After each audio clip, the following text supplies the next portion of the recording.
Plum crostata. I love making desserts out of fruits. That's what we did, what we had in the house, what was growing. And so, but this is a very easy one. So let's make the dough first, just the flour, some sugar, some salt. Let's give the dry ingredients a whirl.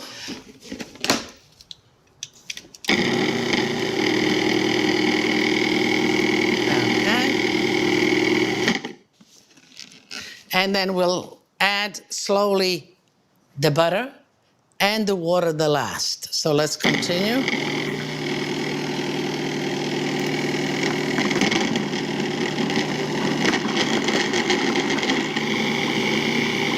We'll put some water to bind it, cold water. Once you see the dough come off the side, it is done.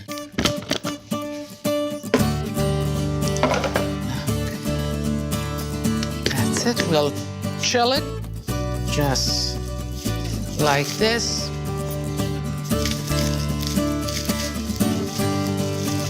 And let it chill for about a half an hour, even an hour is good, you know.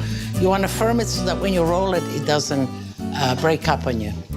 I found some nice plums, and this is kind of a free tart. I'm just going to kind of free-form it and bake it like that. Fruit, plums are great.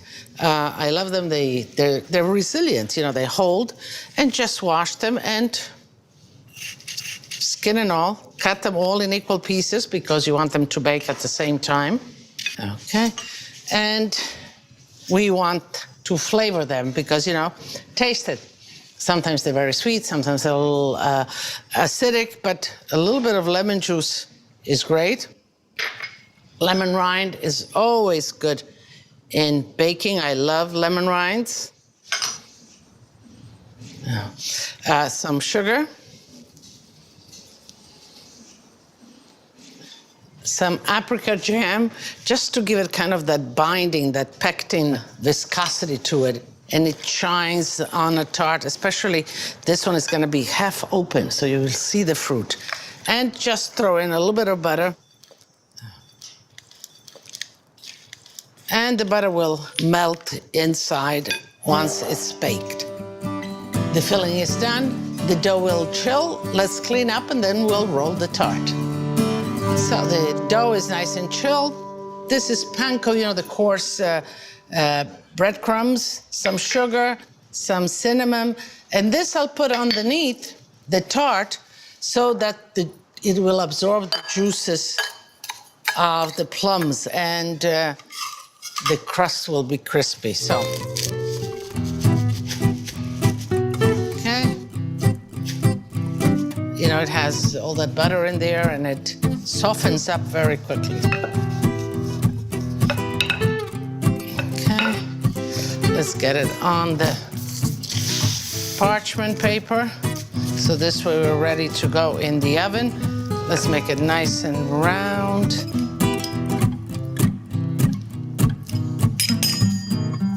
We'll put a little bit of those breadcrumbs right in the middle, the seasoned breadcrumbs. And we'll save some for the top. You stay about an inch clear of the edge because we'll flip it over.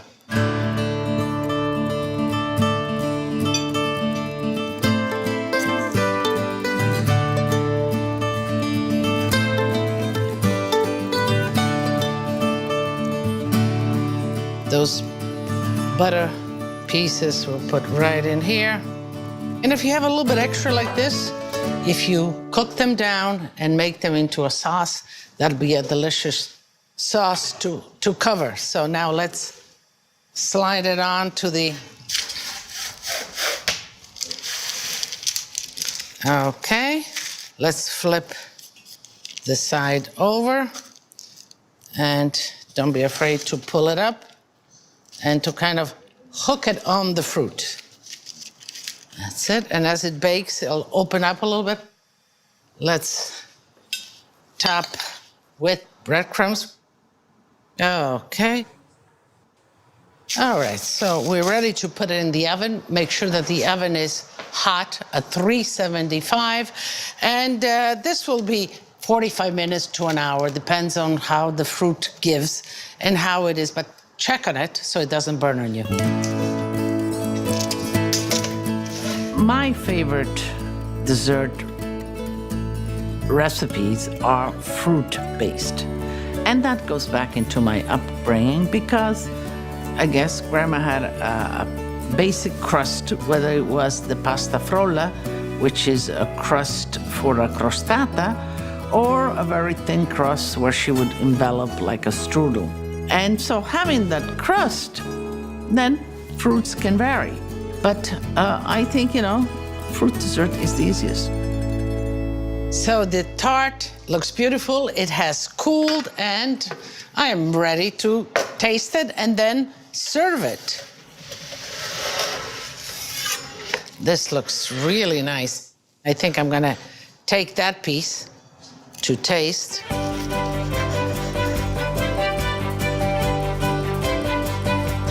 That looks perfect. A little bit of gelato, vanilla will do. Put it right on top like that. I think I'm ready to dive in.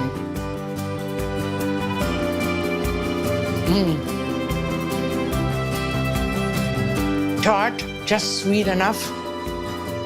The crust is nice and crispy underneath.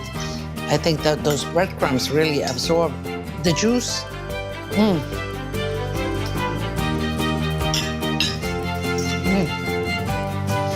Buona, buona, buona. I'm gonna finish it and then take that to the gang. But I certainly have plenty more for all of you. So, come, tutti a tavola a mangiare.